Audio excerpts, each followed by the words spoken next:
No Dia da Mulher, o Ponto Poder destaca a presença feminina nos espaços de poder e traz parlamentares para discutir o desafio de estar nos espaços da política. Tem ainda o debate sobre o preço dos combustíveis lá em Brasília e as primeiras trocas de partidos na janela partidária aqui no Ceará. E agora o programa tá só começando.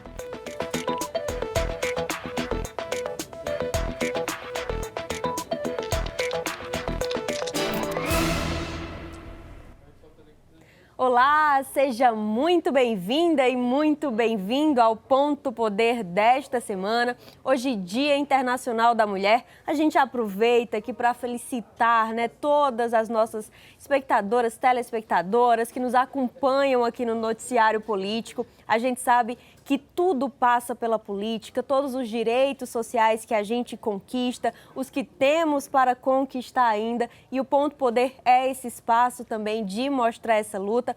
Nesse Dia da Mulher, a gente reforça esse compromisso e olha, nós mulheres somos mais da metade da população, porém precisamos repetir, a nossa representatividade na política é muito pouca, não chega nem perto da proporção de mulheres que a gente tem, é um grande desafio. Nesse ano, a gente comemora 90 anos do voto feminino, estamos em um ano de eleição, então há muito que discutir para a gente seguir conquistando esses espaços. Pois é, Jéssica, a gente vê muitas mobilizações de diferentes instituições, movimentos sociais, para que haja um aumento de fato da participação feminina na política, mas ainda é um desafio, né? Por isso que daqui a pouco a gente vai também chamar parlamentares para conversar com a gente sobre esse assunto. Mas antes, olha só, é importante que a gente veja alguns dados para a gente mostrar a presença de mulheres na política aqui no Ceará. Nós preparamos, olha só, algumas telas para você que está em casa. Para começar, vamos falar das eleições de 2020. Foram eleitas 27 prefeitas nos 184 municípios cearenses. Fazendo aí o cálculo, dá 14% do total aí de mulheres comandando gestões municipais no estado.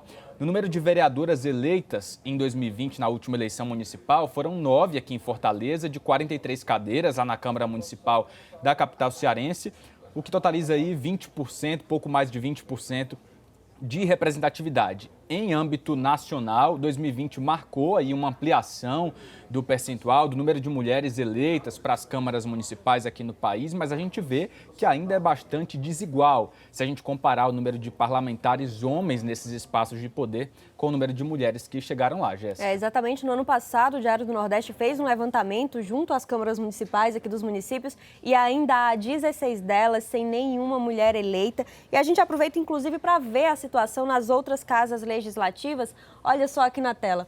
Na Assembleia Legislativa do Ceará, em 2018, foram eleitas 6 mulheres, aí são 46 vagas de deputados estaduais, hoje há 5, já que uma delas tornou-se prefeita em 2020. E na Câmara dos Deputados, nós temos apenas uma deputada federal entre essas 22 vagas. No Senado, não temos nenhuma mulher representando. Na história do Ceará, tivemos apenas 2 senadoras e assim já faz um tempo, não é? É um espaço sem essa representação no Ceará feminina. E atuar na política vai muito além de estar nesse cargo, há muitos desafios nessa atuação política. E para falar sobre isso, nós convidamos aqui ao Ponto Poder a deputada estadual Érica Amorim, do PSD, e a vereadora aqui de Fortaleza, Larissa Gaspar, do PT. Sejam muito bem-vindas ao Ponto Poder nesse dia tão especial. Boa tarde, obrigada. Muito obrigada.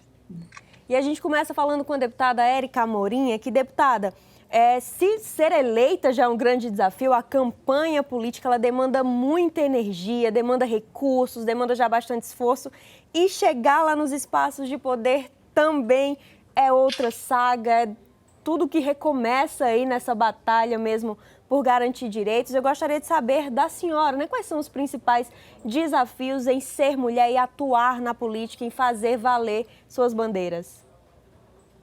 Boa tarde, agradecer a vocês por poder, a oportunidade da gente estar fazendo também esse debate aqui. E, de fato, estar na política é uma trajetória que nos remete a grandes desafios. Enquanto mulheres, a gente enfrenta diariamente a discriminação, o preconceito ainda, claro. A gente tem rompido com esses, digamos assim, esses contextos sociais que se arrastam ainda de machismo, de que mulher não pode estar na política. A gente tem conseguido vencer isso pouco a pouco, né? Mas a gente ainda enfrenta, sim, os desafios da discriminação, da sociedade ter um olhar, às vezes, duvidoso com relação a perceber a importância da mulher, que política pública por diversas ações, né, do seu cotidiano, e que, sim, o olhar dela, a sensibilidade dela tem que contar e tem que aprimorar as políticas públicas, que essa sensibilidade, esse olhar dessa mulher que verifica o preço no supermercado, se está alto, se não está, se o colégio está funcionando adequadamente, se não está, a saúde, e, de uma forma geral, ela tem um olhar panorâmico sobre praticamente tudo, né? Então, essa mulher precisa também estar. Então, acredito que é estimular realmente a sociedade a entender que a mulher ela está preparada, sim, ela tem essa sensibilidade, ela tem essa capacidade, ela pode contribuir. E aí a gente vai para a pauta de tornar esse espaço mais democrático, já que nós já compomos mais de 50% do eleitorado, né, e da nossa população. Então, precisamos também estar atuando nesses espaços de poder e de decisão. Agora, para a vereadora Larissa Gaspar, que também está aqui com a gente, eu queria que a gente falasse sobre o caminho até chegar a ser eleita, vereadora. É importante que a gente aumente aí o número de candidatas aos cargos eletivos, mas que a gente, na verdade, os partidos, né, enfim, as instituições deem condições de as mulheres terem candidaturas competitivas nas campanhas. Há recursos, há lei, né, que trata disso, a própria cota de gênero chamada, que garante uma reserva ali de vagas por gênero nas eleições para o legislativo. Ainda assim, são inúmeros os desafios, casos de fraude, enfim, muito ainda a se avançar se a gente pensa em uma representatividade com mais igualdade, né, de gênero nos espaços de poder. Eu queria ouvi-la sobre isso. Em que medida a senhora acha que o que já existe é efetivo, contribui para que a gente tenha mais mulheres na política, e o que poderia avançar, né? Em que medida os parlamentos, o Poder Judiciário também poderiam avançar para que essa presença feminina seja maior? Bom, primeiro agradecer aqui ao convite do Ponto Poder, saudar aqui a deputada Érica Amorim, todos que fazem aí a programação da TV, dizer que certamente a gente reconhece as conquistas que nós obtivemos ao longo dos anos. Se a gente pensar num passado mais distante, nós mulheres não tínhamos sequer o direito de votar, os homens já votavam há 400 anos, enquanto nós ainda estávamos lutando por esse direito, mas conquistamos não só o direito de votar, mas também o direito de ser votada. Porém, existem ainda muitos obstáculos para a nossa efetiva participação na vida política do nosso país. Não tem como a gente falar em democracia sem garantir a representatividade feminina nos espaços de poder e decisão, nos parlamentos, nos executivos, no poder judiciário. E como vocês estavam mostrando aí nessa apresentação, nós não chegamos nem a 30% dos parlamentos de todo o país. E nós somos mais de 50% da população brasileira e do eleitorado brasileiro. Então, hoje nós temos algumas legislações que vem favorecer a participação feminina na política, como a que foi citada agora, de reservar um percentual de 30% de gênero na composição das chapas dos partidos políticos. Existem também recursos que são destinados através do fundo partidário, do fundo eleitoral, para promover formação política para as mulheres, para fomentar as candidaturas femininas, e isso precisa ser cada vez mais fiscalizado, monitorado pelo Ministério Público Eleitoral, pela Justiça Eleitoral, para que efetivamente se cumpra aquilo que a lei prevê e a gente consiga, de fato, empoderar essas candidaturas para que elas sejam vitoriosas. Mas eu também acho importante destacar que é necessário um conjunto de políticas públicas que propiciem às mulheres terem tempo disponível para participar da vida social, da vida política. E aí eu posso citar que é muito importante universalizar o acesso à creche. Nós precisamos, em todos os municípios brasileiros, de creches em tempo integral para os nossos filhos, para a gente ter segurança de que nossos filhos estarão sendo bem cuidados, estarão aprendendo, estarão sendo educados. Enquanto a gente participa das reuniões do sindicato, dos partidos políticos, a gente precisa de restaurantes populares, de lavanderias coletivas, de uma série de políticas que retirem das costas das mulheres a responsabilidade pelo trabalho doméstico. Inclusive, discutir o compartilhamento do trabalho doméstico é fundamental para que a gente tenha as condições necessárias a disputar esses espaços de poder e decisão. Então, avalio dessa forma, e se a gente consegue esse avanço de políticas públicas, certamente nós teremos um maior número de mulheres disponibilizando o seu nome para concorrer aos pleitos eleitorais. A gente já está encerrando aqui o nosso horário do primeiro bloco. Agradeço a participação da senhora e da deputada Érica Amorim, né, por participar do Ponto Poder nesse Dia aí Internacional da Mulher. Até a próxima. Vamos agora para o intervalo rápido. Daqui a pouco tem assunto que interessa a todo mundo, bolso do consumidor, preço dos combustíveis. É rapidinho a nossa pausa, não sai daí.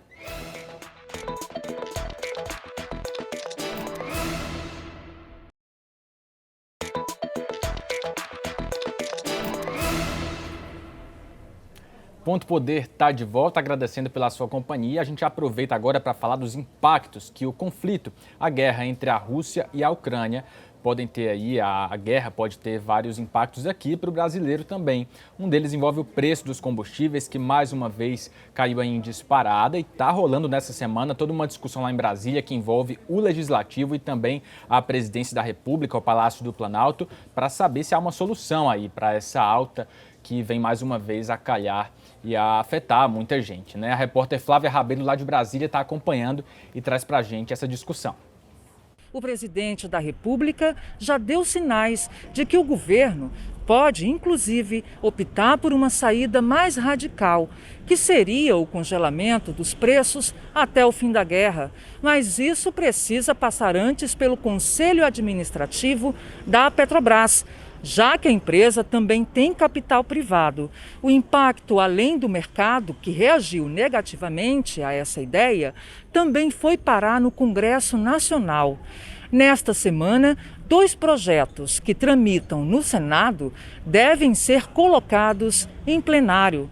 O mais polêmico é o que mexe com a cobrança do ICMS, um imposto estadual, e que tem resistência dos governadores, na maioria dos estados. O outro projeto é o que cria um fundo de estabilização dos preços para enfrentar as altas do mercado internacional.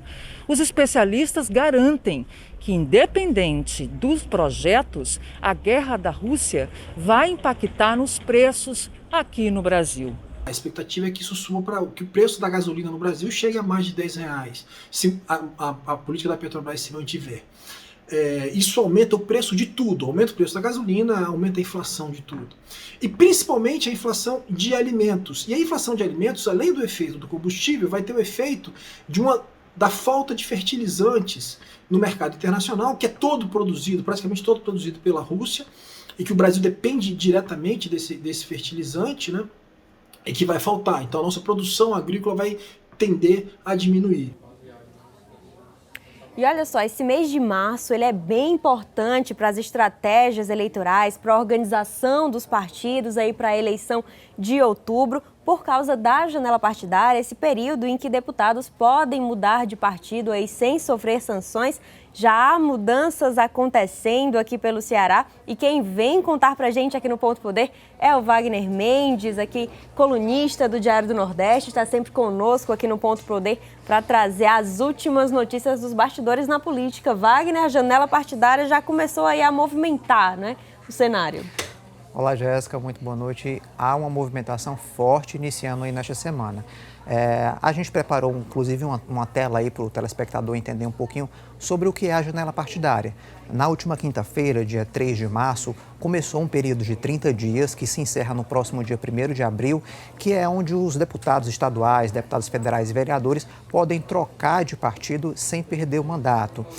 Por que isso ocorre? Por que existe esse prazo? Nos últimos anos, parlamentares entraram na justiça aí contra partidos durante a troca de de siglas, né? Quando eles iam trocar de partido, o partido entrava com a ação na justiça requerendo o mandato. Então, a partir do momento em que a justiça entendeu que o mandato é do partido e não do parlamentar, houve esse acordo, que é esse período de 30 dias, para que essa mudança aconteça sem sanções judiciais. E já tem mudança aqui no Ceará, viu, Jéssica? Pelo menos 2 parlamentares, é uma próxima tela que a gente preparou para o nosso telespectador, o deputado estadual Nelinho Freitas, que era filiado ao PSDB, já se filiou ao MDB do ex-senador Eunício Oliveira. E o deputado federal Célio Studart, que foi eleito pelo Partido Verde, agora se filiou ao PSD de Domingos Filho. Essas são as primeiras movimentações, mas os próximos dias já vão indicar novas mudanças.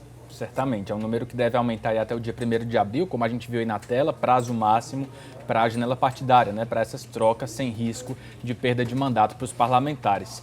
Wagner, outro assunto que está mexendo aí com a política cearense são os últimos dias, ao que tudo indica, do governador Camilo Santana, do PT, no comando do governo do estado, porque ele precisa se afastar do cargo, ele precisa deixar o cargo, na verdade, para se candidatar ao Senado, que é o que deve acontecer. O cenário se desenha para isso, né? E aí uma agenda bastante extensa, quase que diária, de muitas agendas do governador ao lado da vice Isolda Sela do PDT, que é quem deve assumir. Wagner, como é que você está acompanhando isso tudo? William, em meio à especulação de que o governador Camilo Santana vai deixar o mandato para concorrer a uma vaga no Senado em outubro deste ano, hoje foi a primeira declaração pública dele de que a vice-governadora de fato vai assumir a gestão como governadora efetiva. Isso será a primeira vez que o estado do Ceará terá uma governadora efetiva no cargo. Isolda já assumiu lá em 2015, mas por alguns dias enquanto o governador Camilo Santana cumpria a agenda internacional. Então é o seguinte, nesse momento há essa primeira indicação e aí se entende que o governador de fato vai deixar o mandato no dia 1º de abril. Entre esses nomes do PDT, pré-candidatos aí à sucessão do governo do estado, já há uma primeira movimentação. O prefeito José Sarto já defendeu o nome do ex-prefeito Roberto Cláudio para essa sucessão. Então, há uma movimentação já acontecendo. O governador Camilo Santana, ao contrário disso, não defende nenhum nome público e disse que o assunto ele vai ser discutido, que a definição ela vai acontecer em um momento adequado, enquanto os partidos sentarem e os aliados também discutirem e definirem um melhor nome. O governador, inclusive, tem falado sobre esse assunto. Vamos ouvir o que o governador fala sobre a sucessão estadual. Eu quero só dizer que a gente faz parte de um projeto, de um conjunto de alianças no Ceará e nós vamos ter um momento certo para discutir os nomes. O meu momento agora tem sido o momento de trabalhar pelo Ceará juntamente com a Isolda, fazer as entregas. Nós vamos avaliar até o final do mês, diante dos prazos eleitorais, a possibilidade de sair para uma candidatura ainda nesse ano. Então nós vamos ter um momento certo, todos os 4 candidatos são todos grandes nomes. Também. E olha só, Wagner, essa semana também, nesses últimos dias, a gente teve um primeiro evento maior aí dos partidos. Claro que a maioria deles espera aí os últimos dias da janela partidária para trazer as definições, mas o PSD teve evento grande aqui no Ceará e já começou aí a desenhar, né, uma chapa competitiva para o Legislativo, deu indícios aí de interesse também em estar na vaga, na chapa do Executivo. Foi o primeiro movimento maior partidário, né? Eu liguei esses dias para o Domingos Filho e ele disse, olha, nós vamos antecipar esse ato no PSD, porque eu já quero dizer quem são os nomes que eu estou apostando para o Legislativo aqui no Estado e também na Câmara Federal. Então foi isso que realmente o PSD fez, antecipou esse ato, colocou ainda na primeira semana da janela partidária esse evento aí de filiações, entre esses nomes, como eu disse anteriormente, está o do deputado federal Célio Studart, e trouxe aqui para o Ceará o presidente nacional do partido, que é o Gilberto Kassab. É um nome importante, não só em âmbito local, mas também em âmbito estadual. É tão importante que esteve nesse evento também o senador Cid Gomes, que é do PDT. Então, foi um momento ali de filiação, de perspectivas de novas lideranças e de apostas para as eleições de outubro e, durante o evento, uma cobrança, né? Gilberto Kassab entendendo a importância do PSD, que é a terceira maior força política aqui do Estado, em número de prefeituras, quer o posto de vice, né? O Domingos Filho, que já foi vice-governador durante o segundo mandato do ex-governador Cid Gomes, agora também pleiteia essa mesma posição em um nome que ainda vai ser definido do PDT. Então é o seguinte, o PSD, entendendo o seu tamanho, entendendo a sua importância, já começa a fazer cobranças. Resta saber se essa cobrança ela vai ser atendida pelos irmãos Ferreira Gomes e também pelo governador Camilo Santana. Pois é, porque não vai ser a única cobrança que o grupo governista vai receber, né? Wagner, muito obrigado pela participação, pelas informações aqui com a gente no Ponto Poder. Vamos de charge agora. O nosso chargista, o Tiagão, também está acompanhando o programa de hoje, Dia da Mulher. A gente falou dos 90 anos da conquista do voto feminino e é sobre isso a charge dessa terça-feira. Olha só.